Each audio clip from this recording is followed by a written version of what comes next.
এই নয় তোর মাছ কিন্তু সব ছেড়ে দিতে বলো, সব ছেড়ে দিতে বলো, ওরা বলে বুঝতেছে না ছেড়ে দিতে। কাতলা সব ছেড়ু না, কাতলা কিছু তো দিতে হবে। ওই পাশে ধরা আছে।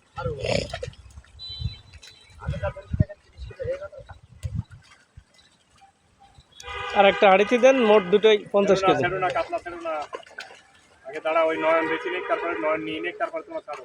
ছোটগুলো ছেড়ে দাও, ছোটগুলো ছেড়ে দাও।